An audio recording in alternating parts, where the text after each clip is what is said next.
Hey guys, welcome back to another episode of Dark Crossroads. Today's case we will be covering a true crime case that is solved, but it does teach us a lot of lessons. It shows how jealousy can not only ruin one life, but many lives. Would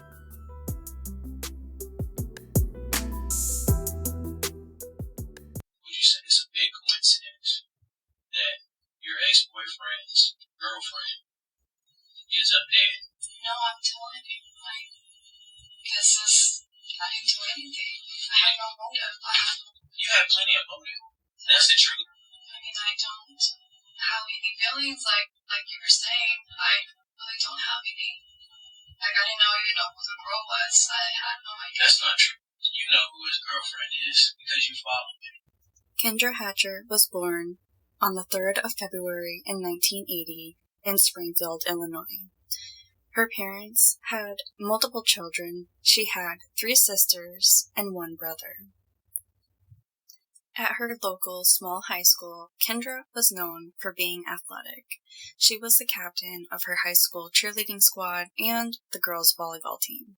At the age of 35, Kendra Hatcher was doing what she loved the most, and she had somebody in her life that she thought she would spend the rest of her life with.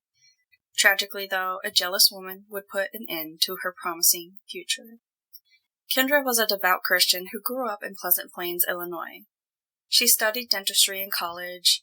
She helped build churches abroad, taught Bible study, and performed free dental work for children in Ecuador.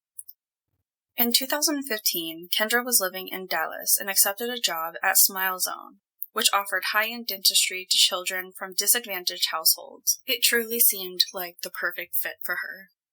Kendra had a strong Christian faith, and she wanted to use her skills as a dentist to help others around her.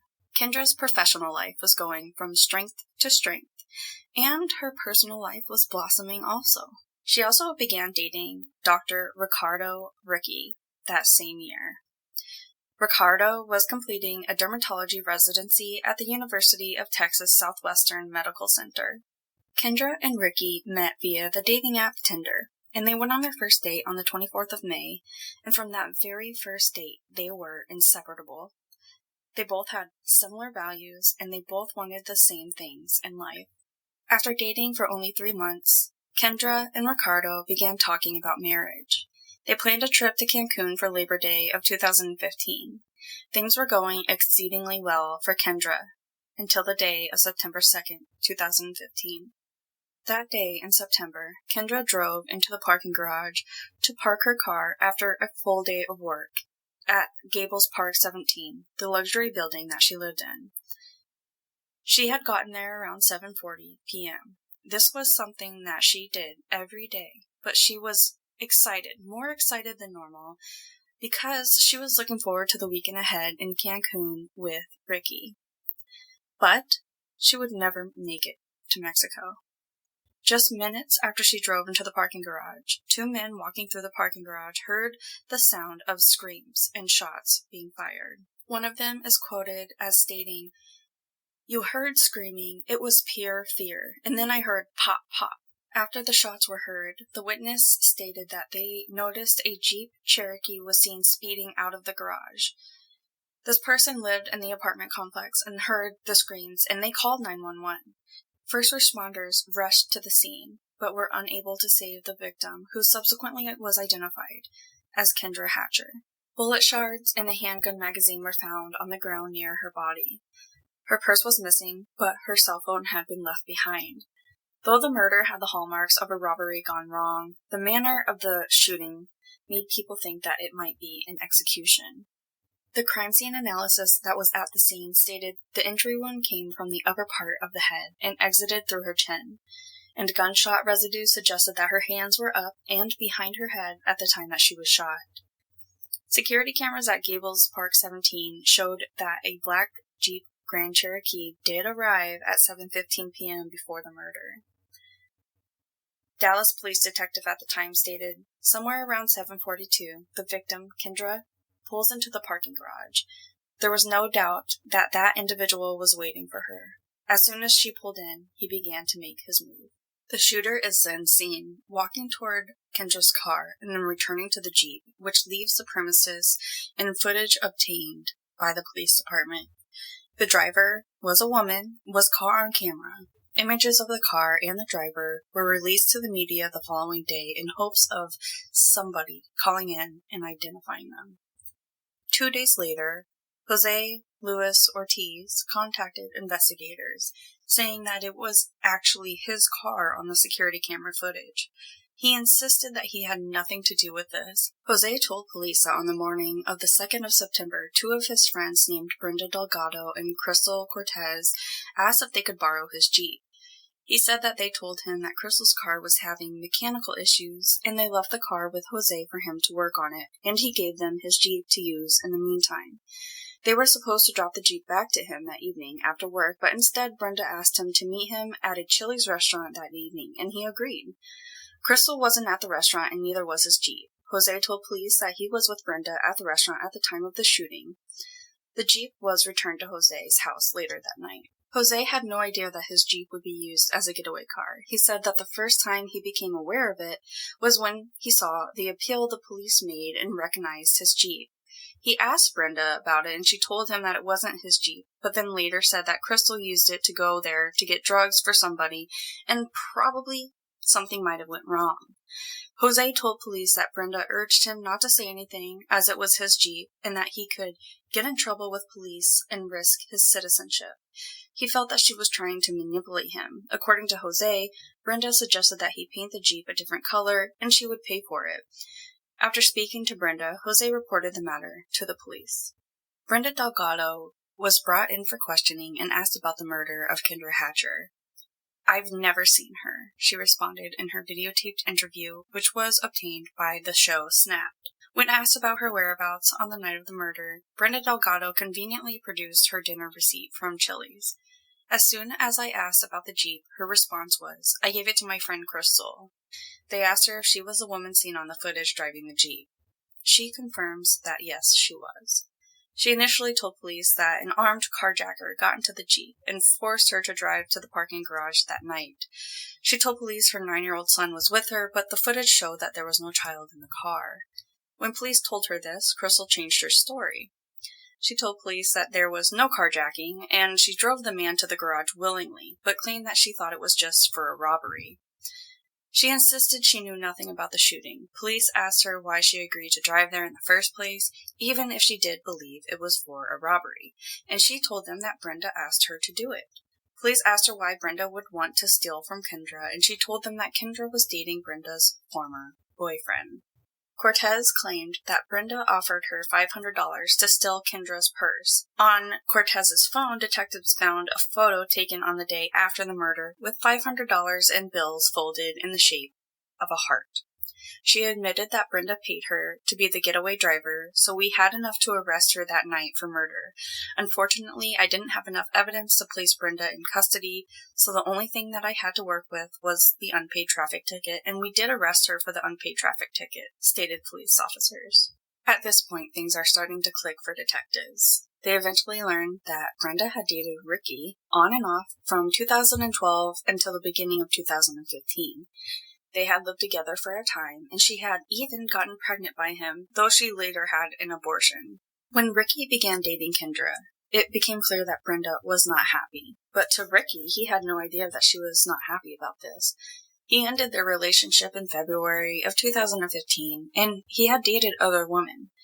When he met Kendra in May, he knew that it was serious, so he sent Brenda an email out of courtesy to let her know that he was in a serious relationship. He didn't tell her Kendra's name, and Brenda seemed fine and told him that she hoped that they would remain friends. Now, through their investigations, police had discovered that Brenda wasn't just unhappy that her relationship with Ricky was over, she had become completely obsessed and desperate to get him back. She pretended to Ricky that she was happy with just being friends, but her life had started to unravel. Her grades were dropping in school, and she was starting to miss work. She set about making it her full-time job almost to get Ricky back. She cyberstalked both Kendra and Ricky and hacked Ricky's email and discovered plans they were making and trips that they were booking. She grew to resent Kendra. She believed that Kendra had taken her place. According to Crystal, she made up her mind that she wanted to get rid of Kendra Hatcher. Brenda asked Crystal if she knew anyone who could help, and Crystal agreed to help. They began making a plan to kill Kendra. They met up numerous times and devised multiple plans. The initial plan was to inject Kendra with heroin or a sedative, and then they started discussing shooting her. Brenda asked Crystal if she could find someone to do it or if she knew anyone, as she was from a rundown area. They drove around and asked a number of people if they could help. They later met a man named Christopher Love. He agreed to help, and they discussed different ways that they could kill Kendra. They made a unanimous decision that the best way to kill her would be to shoot her, as it would be the fastest. Crystal told police that Brenda agreed to give her $500, and she agreed to give Christopher money and drugs. Crystal told police that they chose to kill Kendra on the 2nd of September, as they were aware that Kendra and Ricky had plans for Labor Day weekend and would be leaving Dallas on the 3rd of September to go to Mexico for vacation. Brenda believed they had to do it before then, as she became aware that they made plans to move to San Francisco when they got back. Brenda knew about all of their plans and everything that they did, as she had loaded Ricky's iPhone account onto another phone and was using that to track and stalk him. Brenda told Crystal that she wanted the killing to look like a robbery gone wrong. To decide where to carry out the killing, Brenda and Crystal decided to follow Kendra to see what her movements were like on a regular, normal day. They followed her to work. They sat outside a Salvation Army and used binoculars to monitor all of her movements while she was at work. After work, they followed her back and discovered how best to gain access into the parking garage. They figured out that they could easily get inside if they parked in a visitor spot first and then followed another car into the garage. They did that same routine for a few days to ensure that nothing changed. They were confident. They knew exactly what Kendra would do on the 2nd of September. The three of them, Brenda, Crystal, and Christopher, did one last run through the day before, on the 1st of September, and timed it. They stole gloves, syringes, disinfectant spray, and wipes from Kendra's workplace. The next day, the 2nd of September, the plan was for Crystal and Christopher to carry out the murder alone. Early that morning, Brenda and Crystal collected the Jeep from Jose and picked up Christopher at a Jack-in-the-Box. Brenda was dropped off at a library in Carlton, and Crystal and Christopher went to Kendra's apartment, alone. When they got there, they waited across the street for 30 minutes or so and drove to Kendra's place of work. Crystal left to pick up her son and nephew from school and drop them off with her grandmother. She drove back to Kendra's place of work and followed her when she left. Crystal Cortez said that the shooter's name was Lamar and that he drove a blue Chrysler Sebring and supplied his phone number. While the name was determined to be a fake, the number produced a Dallas address which had a blue Sebring parked out front. The car belonged to a 31-year-old Christopher Love. On September 30th of 2015, Love was arrested on an outstanding warrant from Memphis, Tennessee.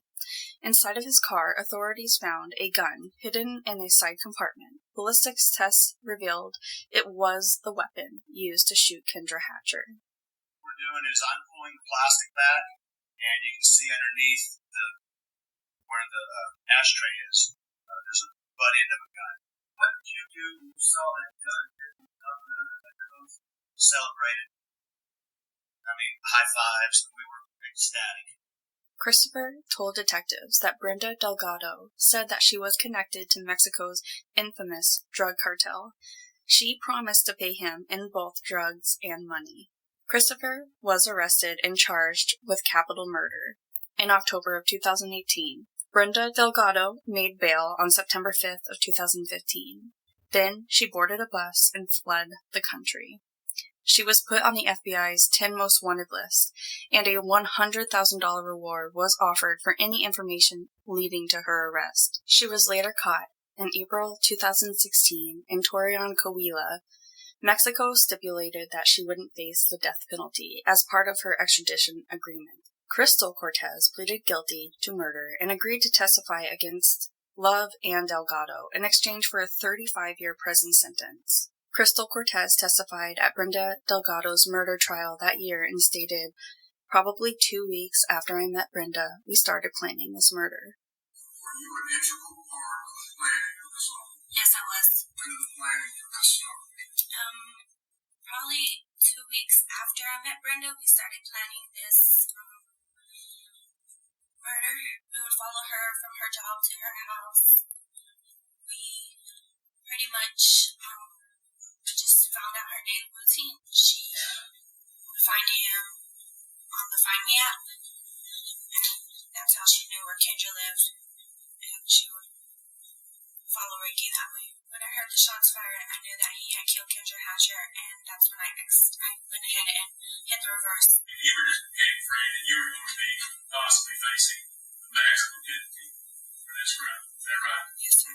After deliberating for 30 minutes, a jury found Brenda Delgado guilty of capital murder on June 7th of 2019. Upon her conviction, she was automatically sentenced to life in prison without the possibility of parole. We're just going to work with it. Very spoken, honest, and respect the decision of any jury. We'll do what we need to do now. Sticking with the deal that Crystal had made to prosecutors, she would be the star witness for the prosecution. There would be 2 trials. Christopher and Brenda were charged with capital murder, and their trials were heard separately. In exchange for her testimony and her guilty plea to a murder charge, Crystal was sentenced to 35 years in prison. How's this photograph? That's my hand with money in it. That's my hand with money in it. What's the significance of this money? That was my payment for completing the task of driving Christopher Love to kill Kendra Hatcher. Christopher was found guilty and was sentenced to death. Brenda's family and Ricky initially did not believe that Brenda could actually be involved in this. They knew her as a loving woman, wholesome, and someone who had a good family and Christian values. Brenda pleaded not guilty, and her defense argued that she wasn't even there when Kendra was shot, and also had an alibi and receipts to prove that she was at the Chili's restaurant at the time of the murder. But it was the prosecution's case that Kendra was killed as part of a murder-for-hire scheme orchestrated by Brenda herself. Brenda did not need to be there at the time of the shooting to be guilty of murder and could still be found guilty as she planned and orchestrated this entire thing, and she was the person who hired Crystal and Christopher to carry out this murder.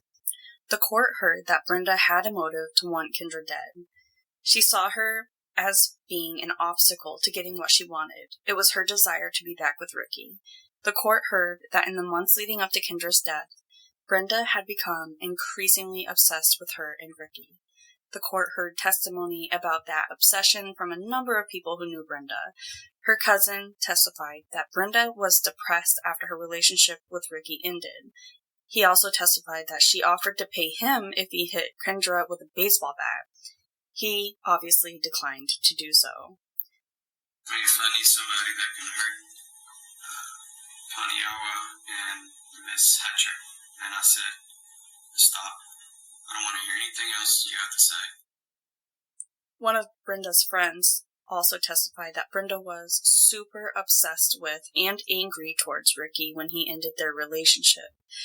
She told the court that Brenda would read through all of his emails and tracked his movements on her phone.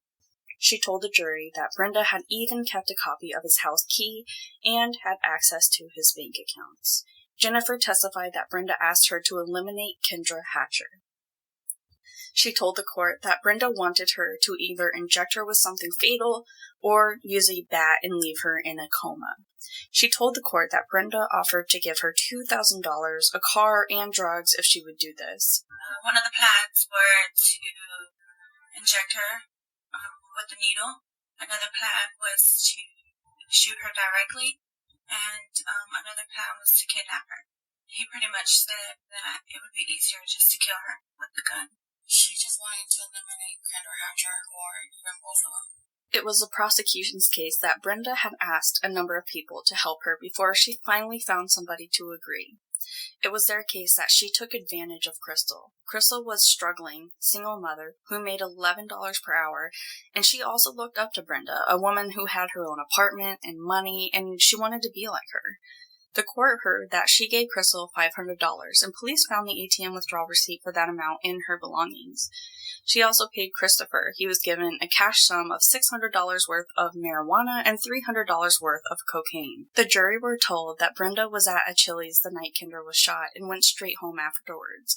But the jurors were shown footage from a surveillance video from Jose's neighbor's house of the night of the murder, and the footage showed that Brenda was at Jose's house after Chili's, and she was there with Crystal, and they exchanged the Jeep for the car.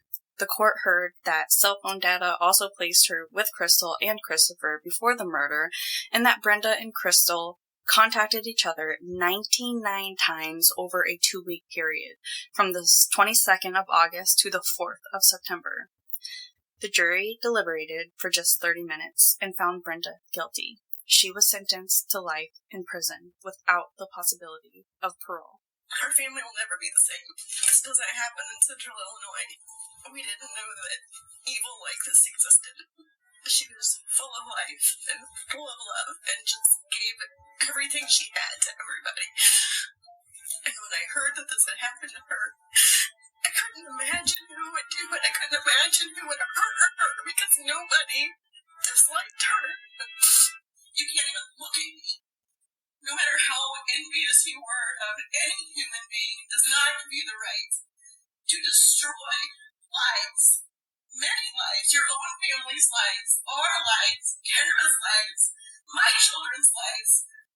Who the hell do you think you are, Brenda? You, Brenda Delgado, have earned your spot on this earth behind cold steel bars for the rest of your miserable, pathetic life.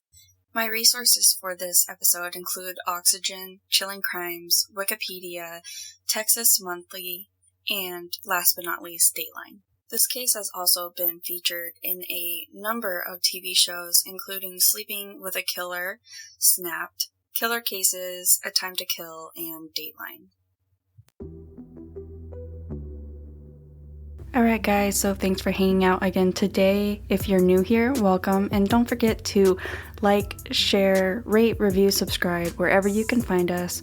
We are on all platforms of social media. You can also check out the website www.darkcrossroadspodcast.com, and we do have a subscription page that has extra content and a lot of extra goodies, promo codes to the store, and so much more. So check that out, and I will see you guys again soon. And don't forget to be weird, stay different, and don't trust anyone.